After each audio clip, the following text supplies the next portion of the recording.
फिटनेसमध्ये येणारा स्ट्रेस हा नेहमी वाईट नसतो. Stress is not your enemy.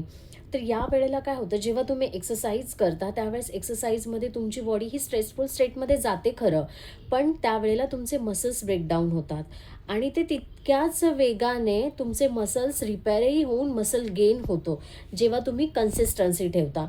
दुसरी महत्त्वाची गोष्ट, जेव्हा तुम्ही फास्ट करता तेव्हा या बॉडीला फास्टिंग मोडमध्येही बॉडी ही स्ट्रेसफुल स्टेटमध्ये असते.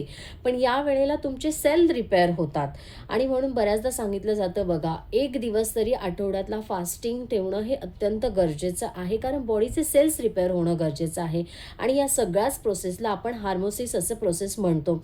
म्हणूनच तुमची बॉडी या पिरियड्समध्ये स्ट्रेस मॅनेजही करते, तुमचं वेट मॅनेजही करते आणि त्याच वेळेला ही फिटनेसची जर्नी अगदी सस्टेनेबल होऊन तुम्ही लाँग टर्मपर्यंत या सगळ्या प्लॅन्सच्या अकॉर्डिंगली जाऊ शकता.